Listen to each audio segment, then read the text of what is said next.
பிரார்த்தனை செய்வோமாக. அன்பின் ஆண்டவரே, எல்லாவற்றையும் மறுபடியும் நாங்கள் ஏற்கனவே செய்தபடி சொன்னபடி அன்பின் காணிக்கையாக உம் பாதத்திலே உம் பிரசன்னத்திலே ஊற்றி விடுகிறோம் சுவாமி. எதுவும் எங்களுக்குரியதல்ல, எதையும் தனி சொத்தாக கருத மாட்டோம். எல்லாம் நீர் தந்தது, உமக்குரியது, உம்முடைய நாமத்தின் மகிமைக்காக, உம்முடைய திட்டங்களை நிறைவேற்றுவதற்காக நீர் தந்தது. ஆகையினாலே நாங்கள் எப்படி அதை பற்றி பறித்து எங்களுக்கென்று வைத்துக் கொள்ள முடியும்? எல்லாவற்றையும் கருத்தில் தருகிறோம். இந்த இறுதி கூட்டத்திலும் நீர் பேசும், உடைய நாமத்துக்கு மகிமை எடுத்துக்கொள்ளும். உம்முடைய சித்தத்திற்கு தடையாயிருக்கிற எல்லா ஆவிகளையும் சக்திகளையும் ஆண்டவராகிய இயேசு கிறிஸ்து கட்டி, நீர் சொன்னபடி பிசாசின் கிரியைகளை அழிக்கவே வந்தேன் என்று சொன்னீரே, அழித்தருளும், விடுதலை தாரும். கட்டி வைத்திருக்கிற வாழ்க்கை ஜீவியங்களை விடுதலை ஆக்கும். உம்முடைய நாமத்தை மகிமைப்படுத்த, உம்முடைய சித்தத்தை நிறைவேற்ற வழிநடத்தும். உம்மை நம்புகிறோம், நீர் செய்வீர் என்று விசுவாசித்து உம்மை துதிக்கிறோம். எங்கள் ஆண்டவர் இயேசு கிறிஸ்துவின் நாமத்திலே வேண்டிக் கொள்கிறோம் பிதாவே, ஆமென். அப்போஸ்தலர் நடவடிக்கைகளிலே சில 20வது அதிகாரத்தில் உள்ள சில வார்த்தைகளை மறுபடியும் வாசிக்கிறேன். அப்போஸ்தலர் 20வது அதிகாரம், ஆக்ட்ஸ் சாப்டர் 20, ரீடிங் verse 24. அதற்கு முந்தின வசனத்தில் அவர் என்ன சொல்கிறார்? கட்டுகளும் உபத்திரவங்களும் எனக்கு வைத்திருக்கிறது என்று பரிசுத்த ஆவியானவர் தெரிவிக்கிறதை மாத்திரம் அறிந்திருக்கிறேன். அப்போ பாடுகள் இருக்கின்றன என்று அறிந்து அவைகளில் ஒன்றையும் குறித்து கவலைப்படேன் என்று கூறுகிறார். I know that suffering is waiting for me, but I do not worry about any of that. அதற்கு பிறகு என்ன சொல்கிறார்? என் பிராணனையும் நான் அருமையாக எண்ணேன், என் ஓட்டத்தை சந்தோஷத்தோட முடிக்கவும் தேவனுடைய கிருபையின் சுவிசேஷத்தை பிரசங்கம் பண்ணும்படிக்கு நான் கர்த்தராகிய இயேசுவினிடத்தில் பெற்ற ஊழியத்தை நிறைவேற்றவுமே விரும்புகிறேன் என்று கூறுகிறார். சந்தோஷத்தோடு ஓட்டத்தை முடிக்க வேண்டும், ஊழியத்தை நிறைவேற்ற வேண்டும். செய்தாரா? பார்ப்போம். 2 தீமோத்தேயு 4வது அதிகாரத்திலே, did he fulfill what he said he would do, that he will finish the race and accomplish the task that was given to him? Did he do that? Let's see in 2 Timothy chapter 4. 2 தீமோத்தேயு 4வது அதிகாரம் 6வது 7வது வசனங்கள்.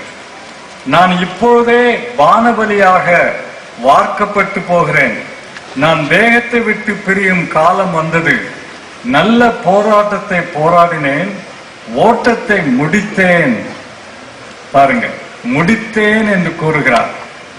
விசுவாசத்தை காத்து கொண்டேன், இது முதல் நீதியின் கிரீடம் எனக்காக வைக்கப்பட்டிருக்கிறது. அல்லேலூயா! எவ்வளவு அருமையான ஒரு சாட்சி இல்லையா? இந்த ஓட்டத்தை முடிப்பதற்காக என் பிராணனையும் அருமையாக எண்ண மாட்டேன் என்று சொன்னவர் ஓட்டத்தை முடித்தேன் என்று கூறுகிறார். I have finished the race, I have accomplished the task. What a testimony! ஒரு வயதான வேதாகம கல்லூரியின் தலைவர் தம்முடைய மாணவர்களுக்கு அந்த இறுதி கூட்டத்திலே, அவர்களுக்கு பட்டமளிக்கும் விழாவான அந்த இறுதி கூட்டத்திலே, நம் நாட்டில் அல்ல இது நடந்தது, இன்னொரு நாட்டிலே, அவர் அந்த மாணவர்களுக்கு சொன்ன அறிவுரை என்ன? நீங்கள் எல்லாரும் நல்லபடியாக முடிக்க வேண்டும், உங்கள் வாழ்வின் எல்லைக்கு வர வேண்டும், ஓட்டத்தை முடிக்க வேண்டும், இதுவே என் பாரம் என்று எடுத்து சொன்னார். ஆரம்பிக்கலாம், ஆடம்பரத்தோடு ஆரம்பிக்கலாம், ஆர்ப்பாரத்தோடு ஆரம்பிக்கலாம். You can have a great beginning with a lot of fanfare. ஆனா முடிப்பது, finishing, அதுதானே முக்கியம். அப்படி முடிக்க வேண்டும் என்கிற பாரத்தை அவர் எடுத்து சொன்னார். இங்க உட்கார்ந்து இருக்கிற அருமையான சகோதரனே சகோதரியே, ஒருவேளை வாலிபராக இருக்கலாம் அல்லது சின்ன தம்பி தங்கச்சிமாரா இருக்கலாம், யாரானாலும் சரி, முடிவு எப்பொழுது வரும்னு சொல்ல முடியாது இல்லையா? ஆனால் நான் முடிக்கும் மட்டும் கர்த்தருக்கு உண்மையாக இருந்து வெற்றியோடு முடிக்க விரும்புகிறேன் என்கிற அந்த ஒரு வாஞ்சை, அந்த தாகம் உன் உள்ளத்துல உண்டா? 70 வயது அல்லது 80 வயது, 60 வயது, 50 வயது, என்ன வயதா இருந்தாலும் சரி, எஞ்சி இருக்கிற நாட்கள் சிலவா இருந்தாலும் சரி, அநேகமா இருந்தாலும் சரி, என் ஓட்டத்தை முடித்து வெற்றியோடு நான் அந்த வாழ்க்கையின் எல்லைக்கு வர விரும்புகிறேன் என்கிற ஒரு வாஞ்சை நம்மில் உண்டா? அதைத்தான் சொல்கிறார் இங்கே. இந்த எழுத்துக்களை எழுதினவர் பவுலடியார். என் ஓட்டத்தை முடித்தேன் என்று கூறுகிறார். எவ்வளவு வெற்றிகரமான ஒரு சாட்சி அது இல்லையா? சரி, எப்படி ஆரம்பித்தார்? இவருடைய ஆரம்ப வாழ்க்கையை பற்றி ஆங்காங்கு சில காரியங்கள் நமக்கு வேதாகமத்திலே சொல்லப்படுகின்றன. We know a few facts about Paul's beginnings from scripture. தர்சு பட்டணத்திலே நான் பிறந்தேன் வளர்ந்தேன் என்று கூறுகிறார். அதுல விசேஷம் என்னவென்றால், தர்சு பட்டணத்திலே ஒரு நல்ல ஒரு பெரிய பல்கலைக்கழகம் ஒன்று உண்டு. அது படிப்புக்கு பெயர் பெற்றது, கல்விக்கு பெயர் பெற்றது. A great university in Tarsus. That's where Paul grew up. அந்த பல்கலைக்கழகத்திலே அவர் ரோம கலாச்சாரத்திலிருந்து, எபிரேய கலாச்சாரத்திலிருந்து, கிரேக்க கலாச்சாரத்திலிருந்து என்னென்னவெல்லாம் நல்லது கிடைக்குமோ அதையெல்லாம் பெற்றுக்கொண்டார். கடவுளுடைய பெரும் திட்டத்தை பாருங்கள். தமக்கென்று ஒரு கூறிய கருவியை பயன்படுத்துவதற்காக எப்படி அவர் ஆயத்தப்படுத்துகிறார் பாருங்கள். See how God is preparing his instrument right from the early days. தம்முடைய சாட்சியிலே பவுல் என்ன சொல்கிறார்? கலாத்தியருக்கு எழுதின நிருபத்திலே, என் தாயின் கர்ப்பத்திலேயே என்னை தெரிந்து கொண்டார். இது நடக்குமா? ஆமையா, சரிதான். அது பவுலுக்கு பரவாயில்ல, எரேமியாவுக்கு பரவாயில்ல, யோவான் ஸ்நானகருக்கு பரவாயில்ல. It's all right for those great people like Jeremiah and Paul, but not for me. எனக்கு அல்ல. சொல்ல முடியுமா? அப்படியா சொல்லியிருக்குது வசனத்துல. 139வது சங்கீதத்துல என்ன சொல்லுகிறார் தேவன்? கருவிலேயே நம்மேல் கருத்துள்ளவராக கர்த்தர் கண்காணிக்கிறார் என்று சொல்லியிருக்கிறார் இல்லையா? நாம் உருவாகும் பொழுது அவருடைய கரமும் இருக்கிறது, அவருடைய பார்வையும் இருக்கிறது. எல்லாவற்றையும் அவர் குறித்து வைக்கிறார், கண்காணிக்கிறார் என்று பொருள்படும்படியாக 139வது சங்கீதத்திலே 14வது 15வது வசனங்களிலே தெளிவாய் சொல்லி இருக்கிறார். Very clearly God has said in Psalm 139:14 and 15 that God's eyes are upon us, his concern is over us even when we were being conceived in our mother's womb. அப்போ யாருக்கு உரியது? எல்லாருக்கும் உரியது. இங்க உட்கார்ந்து இருக்கிற தங்கச்சி, தம்பி, உனக்கும் உரியது. நீ பிறந்தது ஒரு விபத்து அல்ல. ஒருவேளை நீ யோசிக்கலாம், ஐயா உங்களுக்கு தெரியாது என்னுடைய பின்னணி, என் பின்னணி ரொம்ப மோசமானதாக்கும், என் குடும்ப பின்னணி ரொம்ப மோசமானதாக்கும், எப்படியோ விபத்தாக தற்செயலாக வந்து அவதரித்து விட்டேன், ஏன் தான் வந்தேன்னு யோசித்து துக்கப்பட்டு கொண்டே இருக்கிறேன்.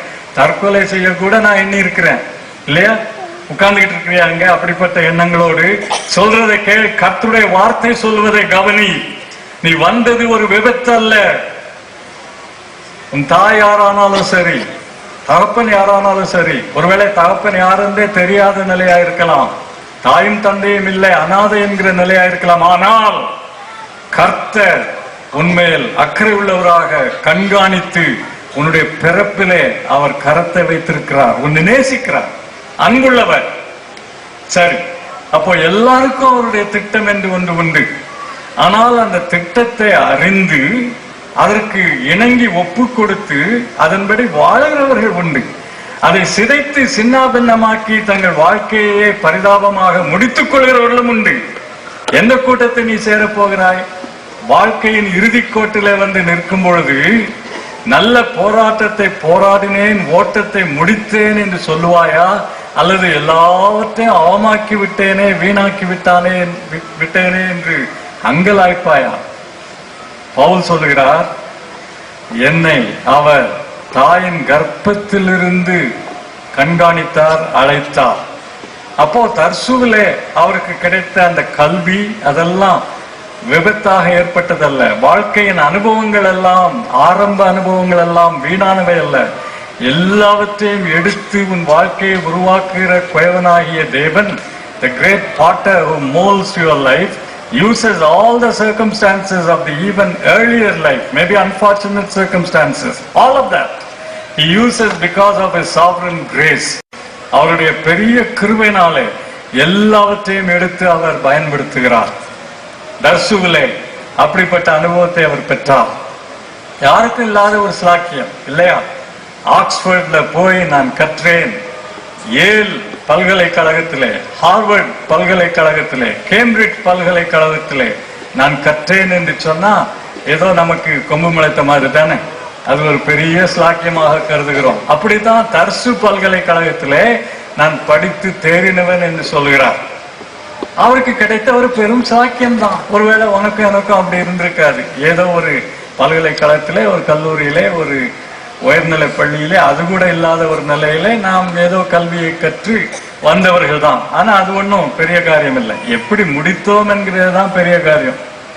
சரி, அது மட்டுமல்ல. not only that, not only his university education, he also says he sat at the feet of Gamaliel. கமாலியேலின் பாதத்தருகே உட்கார்ந்து கற்றவன் நான் என்று கூறுகிறார் பவுல்.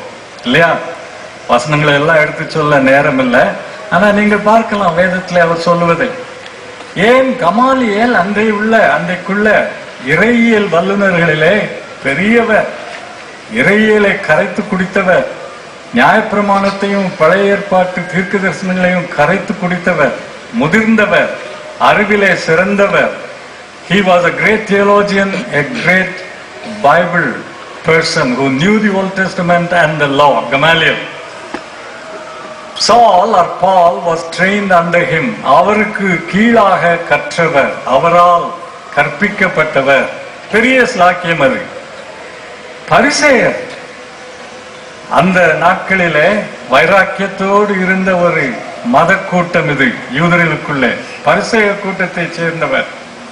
மற்ற யூதர்கள் எல்லாம் சிலருக்கு எந்த கோத்திரத்தை சேர்ந்தவர்கள் என்றே தெரியாது. Some of them did not know their tribal background. ஆனா இவரோ என்ன சொல்கிறார்? நான் பென்யமீன் கோத்திரத்தான், எபிரேயரில் எபிரேயன். என் கோத்திரம் என்னவென்று எனக்கு தெரியும் ஐயா.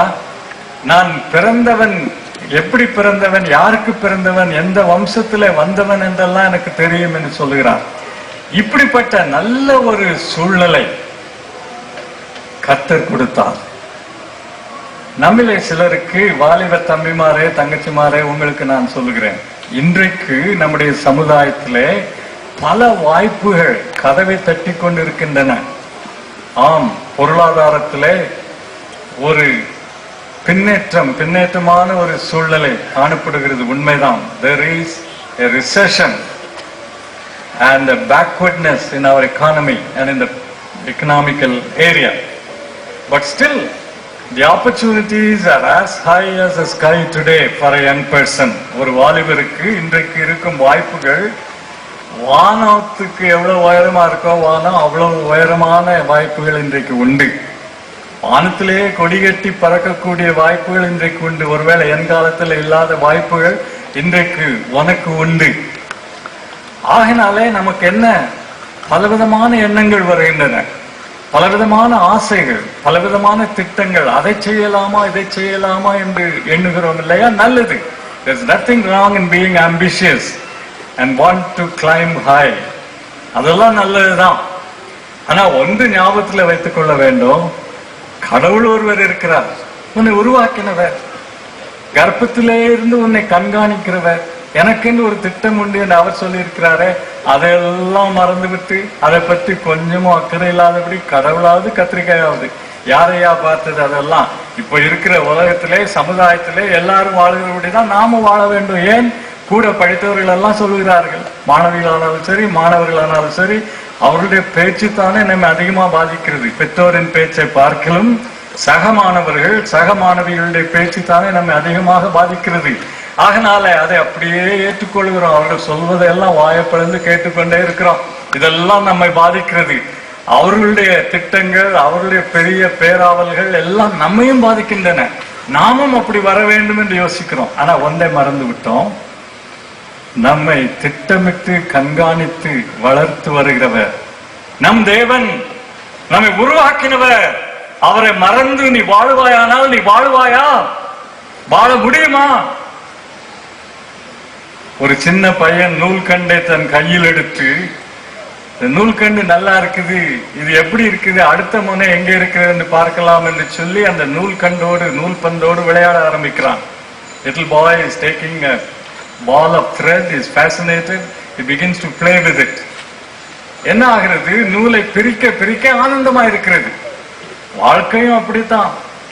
எல்லாம் ஆனந்தமா இருக்குது. எங்கு பார்த்தாலும் தமாஷ் தான், எங்கு பார்த்தாலும் ஆனந்தம் தான், எங்கு பார்த்தாலும் கேளிக்கைகள், சிற்றின்பங்கள் ஏராளம். பணம் எவ்வளவு அதிகமாக பெருகி வருகிறதோ, வாய்ப்புகள் எவ்வளவு பெருகி வருகின்றனோ, அதுபோல கேளிக்கைகளும் இன்றைக்கு சிற்றின்ப வாய்ப்புகளும் ஏராளமாகி வருகின்றன இந்த நாட்களிலே.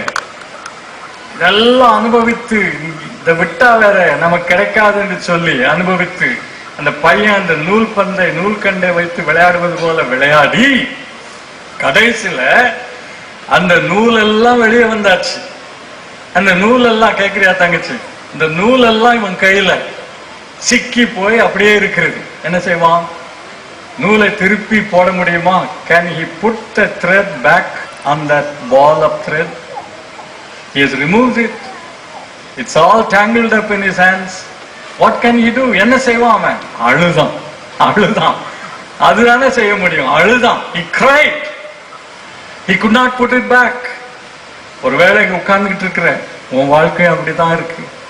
சின்ன பின்னமாகி சிதைந்து போய் நீ தாந்தோண்டித்தனமாய் எங்கெல்லாமோ தெரிந்தாய், என்னவெல்லாமோ செய்தாய், கண்டதெல்லாம் நாடி சென்றாய், விருப்பமானதையெல்லாம் எடுத்துக்கொண்டாய், அனுபவிக்கிறேன் என்று எண்ணினாய். இல்லை, நீ இப்பொழுது சிக்கலில் இருக்கிறாய், திண்டாட்டத்தில் இருக்கிறாய். ஒருவேளை கண்ணீர் சிந்தி இருக்கிறாய். இல்லைன்னு சொன்னா, நான் வாலிப பையன், நான் எப்படி அழுவேன், நான் பொம்பளை இல்லையே. சரி, பொம்பளை இல்லதான், ஆனா ரகசியத்தில் அழுகிறாய் இல்லையா? உன் உள்ளத்தில் அழுகிறாய் இல்லையா? Aren't you crying in your heart? Because you say you are a man and you cannot cry publicly, but yet you are crying. ஆனாலும் நீ அழுகிறாய். இந்த நூல் எல்லாம் இப்போ சிக்கலாகி இப்போ உன் கையில இருக்கிறது. என்ன செய்கிறது? என் அருமையான சகோதரனே, சகோதரியே, வாழ்க்கை அவருக்கென்று வாழ்வதற்கு கொடுக்கப்பட்ட ஒரு ஈவு. அவரை ஒதுக்கி உதாசீனம் செய்து வரம்பிலை வைத்துவிட்டு உன் விருப்பப்படி நீ வாழ்வாயானால் அதற்கு விளைவுகள் உண்டல்லவா? நிச்சயமாக உண்டு. Life is given to you as God's gift. If you don't recognize that and play with it and do as you like, there are consequences and you have to bear the consequences, because God is the ruler and the moral ruler of this universe, the sovereign Lord, and you cannot escape. சரி, அப்படிப்பட்ட நிலையிலும் அவர் விட்டு விடுவாரா? பவுல், அவரை பற்றி தானே இப்ப படித்து வருகிறோம். அவருடைய எழுத்துக்களிலே, அவருடைய பேச்சிலே, அவருடைய வாழ்க்கையிலே ஒரு முக்கியமான அவரை ஆட்கொண்ட ஒரு சத்தியத்தை நமக்கு தெரிவிக்கிறார். அது என்ன தெரியுமா? கிருபையின் சத்தியம். கிருபை. கிருபை. கிருபை என்றால் என்ன? தகுதியற்ற எனக்கு, கொஞ்சமும் தகுதியற்ற எனக்கு தேவன் காட்டுகிற தயவு. God's mercy extended to me, though I don't merit it. God's unmerited favor is grace. And that had a great part in Paul's life. அந்த கிருபை அவரை விரட்டி பற்றி பிடித்துக் கொண்டது. ஆமையா, நீங்க சொல்றதெல்லாம் சரிதான், அவருக்கு செய்தாரு, எனக்கு செய்வாரா? ஏன் செய்ய மாட்டாரு? ஏன் செய்ய மாட்டாரு? உனக்கும் செய்கிறார் தங்கச்சி, தம்பி. யாரும் உனக்காக கவலைப்படுகிறதில்லை என்று யோசிக்காத. என் பின்னணி எப்படி ஐயா, அப்பா இல்ல, அம்மா இல்ல, அப்பா யாருன்னே தெரியாது, இப்படிப்பட்ட சூழ்நிலையில வாழ்ந்து வளருகிற நான், எனக்கு நீங்க சொல்றதெல்லாம் பிடிபடல. என் வாழ்க்கையிலும் ஒரு நோக்கம் உண்டு, என்னால் புரிந்து கொள்ளவே முடியவில்லை. இங்க பாரு, கர்த்தர் என்ன சொல்கிறார்? உன் வாழ்க்கையில ஒரு நோக்கம் உண்டு, அதை நீ எடுத்துக்கொள்ளலாம் இல்லையா? அவருடைய வார்த்தையை எடுத்துக்கொள்ளலாம் இல்லையா? யார் சொன்னதை எடுத்துக்கொள்ளாவிட்டாலும் அவர் சொல்லுகிறதை எடுத்துக்கொள்ளலாம் இல்லையே? அதனால்தான் உன்னை அந்த கூட்டத்துக்கு இன்று ராத்திரி கொண்டு வந்திருக்கிறார். உன்னை நேசிக்கிறார் அவர். உன் வாழ்க்கையில அவர் ஒரு திட்டத்தை, நல்ல நோக்கத்தை வைத்திருக்கிறார். நீ எந்த வழியிலே சென்றாலும், தாறுமாறான வழிகளிலே சென்று உன் வாழ்க்கை இன்றைக்கு சிதைத்திருந்தாலும், சின்னாபின்னமாக்கி இருந்தாலும், உன்னை அவருடைய கிருபை தொடர்ந்து வருகிறது. ஆகினாலதான் இங்க கொண்டு வந்திருக்கிறார். அவருடைய His grace pursues us, it follows us.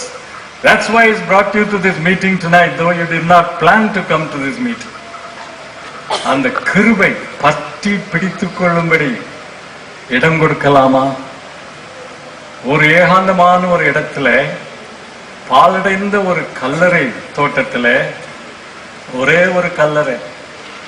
அந்த கல்லறையை புதுப்பிக்கவோ பூ போடவோ யாரும் கிடையாது. ஒரு கல்லறை தனியாக ஏகாந்தமாக அந்த இடத்துல இருக்கிறது.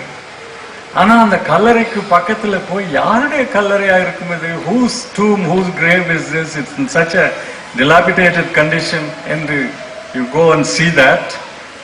போய் பார்த்தா யார் பேருன்னு பேரையே காணும். அப்பா யாரு, அம்மா யாரு, எந்த ஊரு, எந்த கோத்திரம், அதெல்லாம் ஒண்ணுமே கிடையாது. ஆனா ஒரே ஒரு காரியம் மட்டும் அங்க கொட்டை எழுத்துக்களிலே எழுதி இருக்கிறது. என்ன அது? மன்னிக்கப்பட்டவர் என்று எழுதி இருக்கிறது. The thing that is written in big letters, nothing else on that tomb is this: forgiven. மன்னிக்கப்பட்டவர். என்னுடைய கல்லறையிலே நான் போன பிறகு அது மட்டும் எழுதி இருந்தால் போதும். forgiven, மன்னிக்கப்பட்டவன். வேறு என்னையா வேணும் உனக்கு? கிருபை. கிருபையினாலே தூக்கி எடுத்து என்னை மன்னித்து அங்க கொண்டு போயிருக்கிறாரே, வேறு எதையும் பத்தி நான் சொல்றதுக்கு லாயக்கு இல்லை. I can't boast about anything except this: forgiven. ஆம், அந்த கிருபை பற்றி பிடிக்கிறது உனக்கு தெரியுமா? வாழ்க்கையில பல அனுபவங்களை கொண்டு வந்து முள்ளுகளை வாழ்க்கை பாதையிலே போட்டு நாம் யோசிக்கிறோம், ஏன் கடவுள் இந்த முள்ளுகளை போடுகிறார், ஏன் நமக்கு இந்த துன்பம், ஏன் நமக்கு இந்த இடுக்கண் என்று. எல்லாவற்றையும் அவர் கிருபையினாலே தான் போட்டிருக்கிறார், கிருபையினாலே தான் வைத்திருக்கிறார். எதற்காக? உன்னை திருப்புவதற்காக. அவர் பேசினார், நீ கேட்கவில்லை. அவருடைய மெல்லிய சத்தத்தை நீ கேட்கவில்லை. அவர் வசனத்தின் மூலமாய் பேசினார், ஊழியர்களின் மூலமாய் பேசினார், கூட்டங்களின் மூலமாய், ஆராதனைகளின் மூலமாய் பேசினார், நீ கேட்கவில்லை. எப்படி உன்னை கேட்க வைக்க முடியும்? How can he make you to listen to him? He put thorns in your way, blocked your way, brought some unhappy situations in your life. ஆனாலும் கிருபை. All this is because of grace. அவர் என்ன சொல்லுகிறார்? துன்பமாகத்தான் இருக்குது உனக்கு, துக்கமாகத்தான் இருக்குது, வேதனையாகத்தான் இருக்குது. ஆனாலும் நான் சொல்றதை கேட்க மாட்டியா? என் பக்கமா திரும்ப மாட்டியா? பல திட்டங்கள் வைத்திருந்தா எல்லாம் தகடுபடியாகிவிட்டன. பல கனவுகள் கண்டா எல்லாம் இடிந்து விட்டன. பல வழிகளிலே சென்றா எல்லாம் அடைபட்டு விட்டது. தன்னும் தனியாய் கைவிடப்பட்டவனை போல், விட்டவளை போல் நிற்கிறாயே, இப்பொழுதாவது என்னை நோக்கி திரும்புவாயா? கிருபையினாலே நான் உன்னை தொடர்ந்து வருகிறேன். இந்த சம்பவங்கள் எல்லாம் கிருபையினாலே வந்தவை. All these events and circumstances are because of grace. Will you turn to me now? பெரிய பேராசை இருக்கு. என்ன பேராசை? கமாலியேலின் சீஷன், தர்சு பல்கலைக்கழகத்திலே படித்து பட்டம் பெற்றவர், யூத சமுதாயத்திலே பெரிய முன்னணியிலே நிற்க வேண்டியவர் என்று சொல்லி அன்றைக்கு யூதர்களுக்கு பெரும் தொல்லையாக இருந்த கிறிஸ்தவ வழியை, மார்க்கத்தை அழிக்க முற்பட்டார். He started destroying Christianity and the church because that was the way he thought he could climb up among his Jewish people. ஆனா கிருபை விட்டுடுமா? முரட்டாட்டமாய் கர்த்தருக்கு விரோதமாய் நீ பல காரியங்களை செய்து, ரகசியத்திலே பாவம் செய்து, விபச்சாரத்திலே ஈடுபட்டு, குடிவெறியிலும் போதைப் பொருள்களை எடுத்துக்கொள்வதிலும் ஈடுபட்டு நிற்கிறாயே இன்றைக்கு இந்த இரவுல இந்த கூட்டத்துல கூட. விட்டு விடுவாரா உன்னை? இல்லை, உன்னை பற்றி தொடர்ந்து வருகிறார், இங்கே கொண்டு வந்திருக்கிறார். He has followed you up, brought you here. You might have sought to destroy your life with drugs and drunkenness, but he is after you. அப்படித்தான் இவரையும் என்ன செய்தார்? தமஸ்குவுக்கு கோபத்தோடு போகிற ஒரு வேளையிலே, கோபம் ஏன்? மனசாட்சி குத்துகிறது. அவர் அறிந்திருந்த நியாயப்பிரமாணமும் அவரை வாட்டுகிறது. நியாயப்பிரமாணத்தின்படி வாழவில்லை என்பது அவருக்கு தெரியும். அப்படி கோபம், யார் மேல கோபம் என்றே தெரியவில்லை, இல்லையா? சிலருக்கு தங்களுடைய சொந்த வாழ்க்கையில போராட்டங்கள், தாறுமாறுகள் காணப்படும் பொழுது கோபம் அதிகமாய் காணப்படும். ஐயா என்ன பண்ணுவாரு, வீட்டுல கண்பட்டவர்களை எல்லாம் அடிப்பார். மனைவியை அடிப்பார், மகனை அடிப்பார், மகன் எதிர்த்திடுவான், அதனால மகளை அடிப்பார், அவளும் கூட எதிர்த்திடுவா, அதனால அந்த சின்ன பிள்ளைய பிடிச்சு வாங்குன்னு வாங்கிடுவார். அதுவும் கிடைக்கலன்னு சொன்னா பூனைக்குட்டி ஏதாவது இருந்தா அதை பிடிச்சி அடின்னு அடிச்சிருவாரு. ஏன் இந்த ஆளுக்கு இவ்வளவு கோபம்னு பாக்குறவங்க எல்லாம் சொன்னா, ஏன் கோபம்னா உள்ள போராட்டம் இல்லையா? உன் வாழ்க்கையில உண்மைதானே? அம்மா உனக்கும் அப்படிதான். நீ பேசுற பேச்சு, நீ பிள்ளைகளை திட்டுகிற திட்டு, அடிக்கிற அடி எல்லாம் உன்னுடைய உள்ளான போராட்டத்தை காட்டுகிறது. கோபம். கர்த்தருக்கு கீழ்ப்படியாமல் முரட்டாட்டம் பண்ணி கொண்டிருக்கிறாயே, அந்த கோபம் தான் இப்படி வெளிப்படுகிறது. மனித உறவுகளிலெல்லாம் அந்த கோபத்தை வெளிப்படுத்துகிறாய். That anger, because you are rebelling against God, is inside and it is shown on the outside in all your relationships. மனித உறவுகளில் எல்லாம் அது வெளிப்படுகிறது. கோபத்தோடு போகிறார். தமஸ்குவில் உள்ள கிறிஸ்தவர்களை பிடித்து அழிக்க வேண்டும் என்று சொல்லி போகிறார். கிருபை விட்டுடுமா? நீ அவருக்கு விரோதமாக போகலாம், அவரையே அழிக்கும் வண்ணமாக நீ வகை தேடலாம், அழிக்க முடியாது. ஆனா அவர் கிருபை விட்டுடுமா? உன்ன தமஸ்குவிலே நடு ரோட்டிலே சந்திக்கிறார், கீழே விழுகிறார். தெரிஞ்சு போச்சு இப்போ யார் என்று, தம்மை சந்திப்பது யார் என்று தெரிந்து விட்டது. ஆண்டவரே ஆண்டவரே என்று அழைக்கிறார். முன்பின் தெரியாதவர், யார் என்று அடையாளம் தெரியாதவர் எப்படி ஐயா ஆண்டவரே என்று சொல்ல முடியும்? அவர் சொல்லிவிட்டார் அல்லவா, நீ துன்பப்படுத்துகிற இயேசு நானே என்று சொல்லி. ஆண்டவரே நான் என்ன செய்ய வேண்டும்? Lord already he has told him who he was. I am Jesus of Nazareth whom you are persecuting. Lord, what do you want me to do? Lord, நான் என்ன செய்ய வேண்டும்? ஆண்டவரே நான் என்ன செய்ய வேண்டும்? அதுதான் முழுவதும் ஒப்பு கொடுத்தலுக்கு அடையாளம். தம்பி, இந்த நூல் கண்டு திருப்பி அதை போட முடியாது. சின்ன பின்னமாய்விட்டது உன் வாழ்க்கை. ஆனால் அந்த துண்டுகளை எல்லாம், உடைந்து போன அந்த பீங்கான் துண்டுகளை எல்லாம், அந்த சிக்கலான நூலையும் கூட கொண்டு வந்து அவர் கையில கொடு. Bring up all those broken fragments, pieces of your life and bring them to Jesus. அவரண்டை கொண்டு வா, அவர் கையில கொடுத்து விடு. அதை எப்படி அவர் செய்வார், என்ன செய்வார்னா நீ அவருக்கு ஆலோசனை கொடுக்க வேணாம். சும்மா அங்க நின்றுகிட்டு ஆண்டவர் இப்படி பண்ணும் அப்படி பண்ணும் அதை செய்யாத. முழுவதும் அவர் கையில கொடுத்துட்டு, நீர் என்ன சொல்லுகிறீரோ நான் அதை செய்கிறேன் என்று சொல்லு. செய்வாயா? செய்வாயா? அதை ஒன்றுதான் கிருபை எதிர்பார்க்கிறது.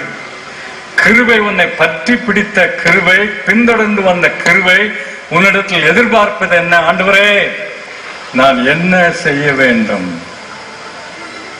சரி, செய்தார். அவர் வழியிலே நடக்க ஆரம்பித்தார். எளிதாக இருந்ததா? இல்லை. அவருடைய எழுத்துக்களிலே, நிருபங்களிலே பார்க்கும் பொழுது எத்தனை ஏமாற்றங்கள், கதவுகள் அடைக்கப்பட்டன, எதிர்ப்புகள், உயிருக்கே ஆபத்து.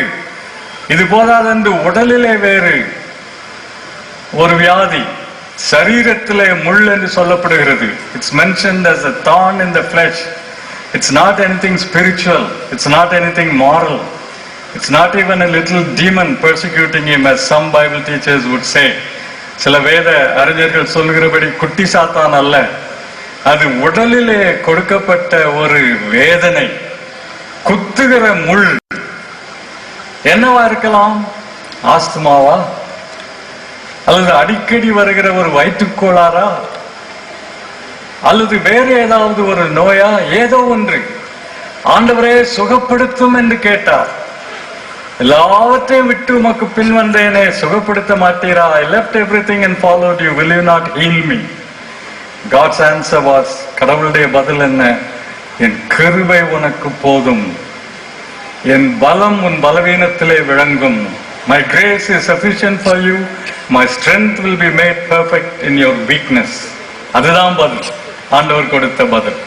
சரி, அந்த பலவீனத்தை சுமந்து கொண்டு கிருபையை பெற்றவராய், அந்த பலவீனத்திலும் கிருபையை பெற்றவராய் முன்னேறி செல்லுகிறார். எவ்வளவு பெரிய சாதனைகள்!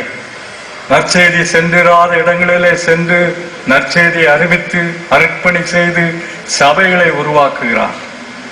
எல்லாம் சாதகமாக அமைந்ததனால் அல்ல, பாதகமான சூழ்நிலைகளிலும் ஊழியத்தை செய்து சபைகளை உருவாக்கினார். என் அருமையான சகோதரனே, சகோதரியே, ஊழிய பாதையில் செல்லும் பொழுது கர்த்தர் எல்லாவற்றையும் உனக்கு தருவார், செழிப்பை தருவார், சுகத்தை தருவார் என்று எதிர்பாராதே.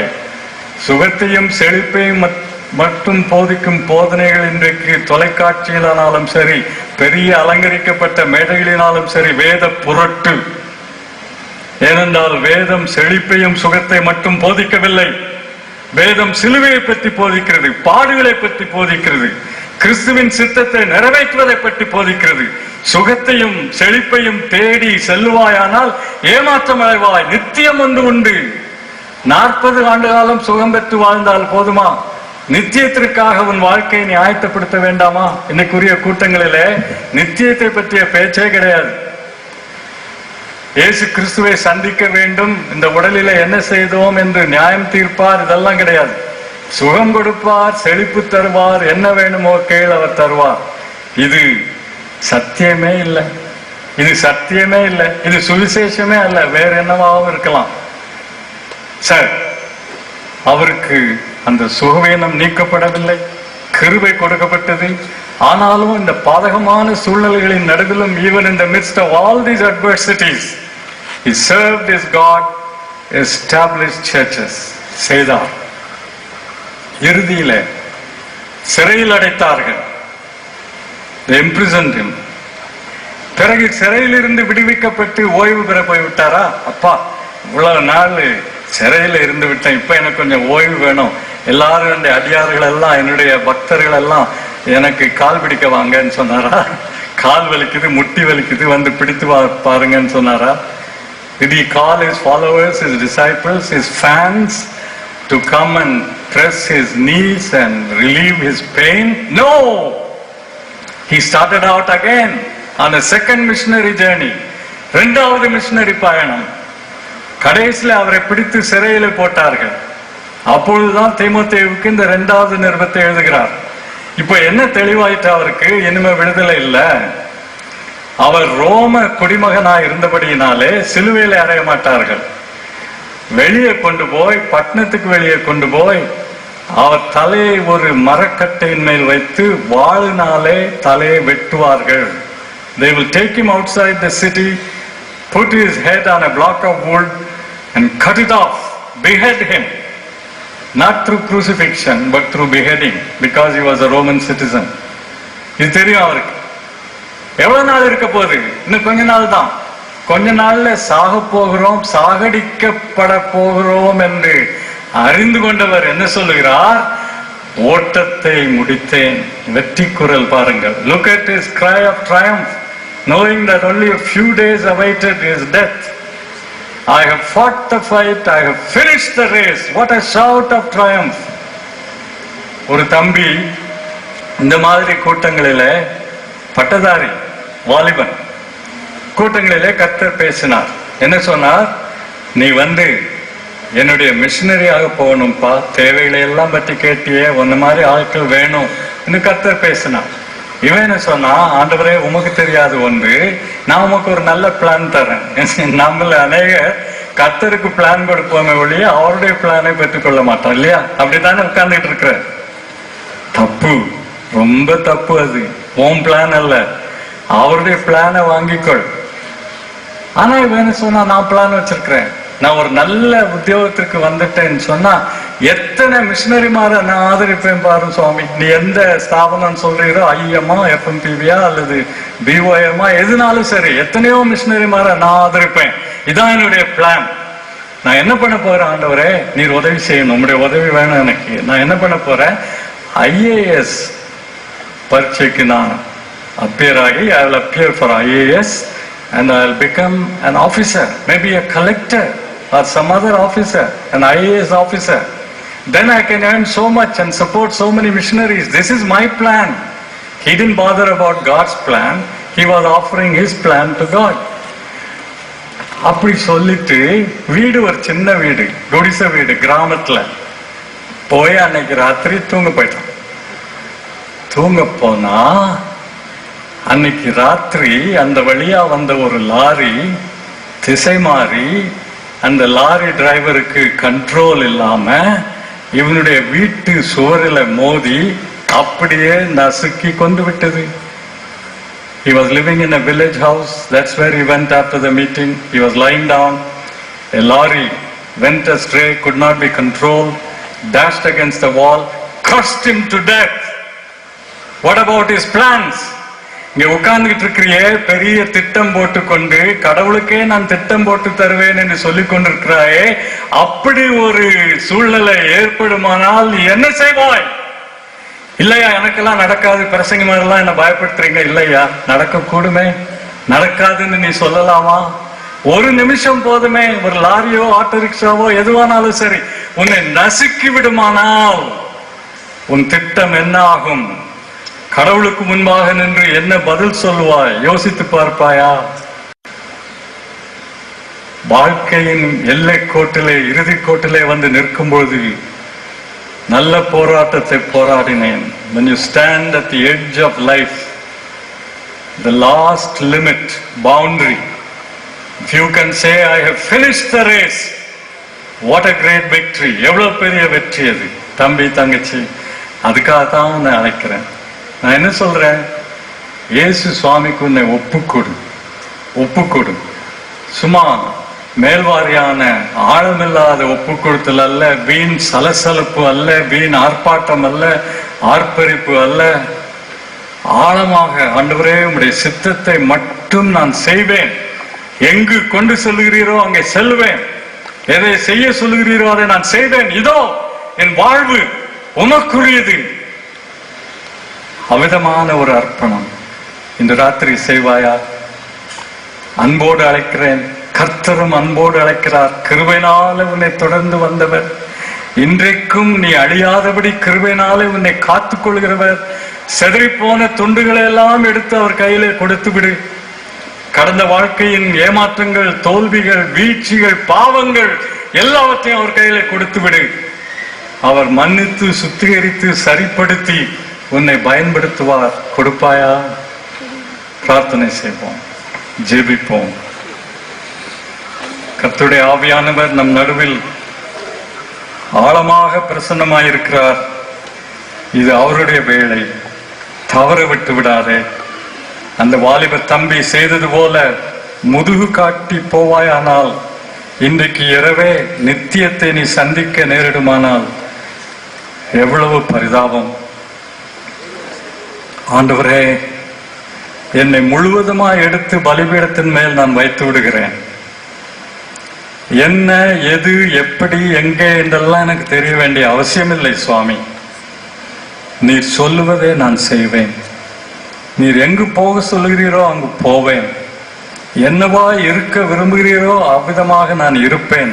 இதோ என் வாழ்க்கை முழுவதுமாய் எடுத்து கொடுத்து விடுகிறேன் என்று கொடுப்பாயா? என்னை மன்னித்து விடும் ஆண்டவரே. உடைந்து போன துண்டுகளை எல்லாம் கூட உன் கரத்தில் கொடுத்து விடுகிறேன். சிக்கலான இந்த நூல் சிக்கலாவதற்கு நான் தானே காரணம். இந்த பாத்திரம் எல்லாம் உடைந்து போனதற்கு நான் தானே காரணம். என்னை மன்னித்தருளும், ஏற்றுக்கொள்ளும் ஆண்டவரே என்று சொல்லுவாயா?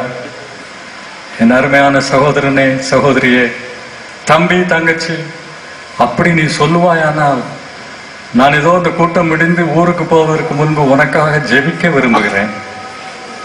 எழுந்து நிற்பாயா? எந்த இடத்திலானாலும் சரி. மற்றவர்கள் பார்க்கிறார்களே என்ற எண்ணத்திற்கு அவசியமே இல்லை. யார் பார்த்தா என்ன, பார்க்காவிட்டால் என்ன? பிசாசு பார்த்து கொண்டிருந்தாலும் அவனுக்கு சவாலாக தேவ தூதர்களுக்கு முன்பாக, என் ஆண்டவருக்கு முன்பாக தைரியமாய் துணிந்து என்னை முழுவதுமாய் இதோ நான் பலிபீடத்தில் வைக்கிறேன் என்று எழுந்து நிற்பாயா தங்கச்சி? சிறு பிள்ளைகளானாலும் சரி, வாலிபர்களானாலும் சரி, வயது முறிந்தவர்களானாலும் சரி, நடுத்தன வயதினரானாலும் சரி, எழுந்து நில்லுங்கள். நான் ஜெபிக்க போகிறேன். அதிக நேரம் காத்திருக்க மாட்டேன். எழுந்து நில்லுங்கள். ஆங்காங்கு எழுந்து நில்லுங்கள். கர்த்தருக்கு ஸ்தோத்திரம். எழுந்து நிற்கிறவர்களுக்காக தங்கச்சிமார், சின்ன தங்கச்சிமார், தம்பிமார், வாலிப தம்பிமார், தங்கச்சிமார், எழுந்து நில்லுங்கள். இந்த நாளை நீ ஒருபொழுதும் மறக்க மாட்டாய். ஆகஸ்ட் 9 2009 ஒரு நாளும் மறக்க மாட்டாய். உன் பைபிள்ல கூட எழுதி வச்சுக்கலாம். இன்றைக்கு என்னை முழுவதுமாய் என் ஆண்டவருக்கு நான் அர்ப்பணித்தேன். எழுந்து நில்லு, நான் ஜெபம் பண்ண போறேன். ஜெபிப்போம். நின்று கொண்டே இருங்கள். அன்பின் ஆண்டவரே, உம்முடைய அருமையான கனிவுள்ள பிரசன்னத்திற்காக உம்மை துதிக்கிறேன். எங்கள் நடுவில் நடமாடுகிறவரே, அசைவாடுகிறவரே, உம்மை துதிக்கிறேன். எல்லா மகிமையும் கனமும் உமக்கே உரியது. நான் ஓரத்தில் நிற்கிறேன் ஆண்டவரே. ஆனால் அந்த அருமை மக்கள், வாஞ்சையோடு வந்தவர்கள், வாஞ்சையோடு கீழ்ப்படிந்து எழுந்து நிற்கிறவர்கள், இவர்களை உம் கரத்தில் நான் தருகிறேன். அவர்களுடைய உள்ளத்தின் ஏக்கம் என்னவென்று உமக்கு தெரியும். அவளுடைய வேண்டுதல் என்னவென்று உமக்கு தெரியும் சுவாமி. அவளுடைய விருப்பப்படி, அவளுடைய வேண்டுதலின்படி அவளுடைய பாவங்களை, தவறுகளை, வீழ்ச்சிகளை எல்லாம் மன்னித்து முழுவதுமாய் ஏற்றுக்கொள்ளும். சிதறிப்போன துண்டுகளை எல்லாம் தருகிறார்களே, சிக்கலான நூலையும் எடுத்து கொடுக்கிறார்களே சுவாமி, நீர் சரிப்படுத்தும். ஒரு நல்வாழ்வு அமைத்து தாரும். பயனுள்ள வாழ்வுக்கு நீர் அருட்பணியாளர்களாக அழைப்பீரானால் அதையும் தெளிவாக்கும். எங்கு எடுத்து செல்லுவீரோ அங்கு எடுத்து செல்ல ஆயத்தம். எதை செய்ய சொல்லுகிறீரோ அதை செய்ய ஆயத்தம் என்றெல்லாம் சொல்லுகிறார்களே, ஏற்றுக்கொள்ளும் சுவாமி. சாத்தான் எந்த பயத்தையும் குழப்பத்தையும் சந்தேகத்தையும் கொண்டு வராதபடி அவனை தடுத்து நிறுத்தியருளும். அவனுடைய செயல்களை அழிக்கவே வந்தேன் என்று சொன்னவரே, அழித்தருளும். இந்த வேளையிலே அவனுடைய செயல்களை நீர் அழித்தருளும். விடுதலை தாரும். இந்த அருமையான மக்களை உம் கரத்தில் நான் தருகிறேன். உமக்குரியவர்கள். உங்களுடைய சித்தத்திற்காக அவர்களை காத்துக்கொள்ளும், வழிநடத்தும். ஒரு நாளிலே இவர்கள் உமக்கென்று பெரிய ஊழியக்காரர்களாக, அருட்பணியாளர்களாக மாறுவார்களானால் மகிமை. ஹல்லேலூயா. எல்லா கனமும் உமக்கே உரியது. ஏற்றுக்கொள்ளும் சுவாமி. நிச்சயமாய் நீர் ஏற்றுக்கொள்கிறீர். நம்புகிறேன், உம்மை துதிக்கிறேன். எங்கள் ஆண்டவராகிய இயேசு கிறிஸ்துவின் நாமத்திலே வேண்டிக் கொள்கிறேன் பிதாவே. ஆமென். நம்முடைய கர்த்தராகிய இயேசு கிறிஸ்துவின் கிருபையும், பிதாவாகிய தேவனுடைய அன்பும், பரிசுத்த ஆவியானவரின் ஐக்கியமும் நம் அனைவரோடும் விசேஷமாய் இன்றைக்கு துணிச்சலோடு எழுந்து நின்று தங்களை முழுவதுமாய் அர்ப்பணித்த இந்த அருமை மக்களோடும் எப்பொழுதும் இருப்பதாக. ஆமென்.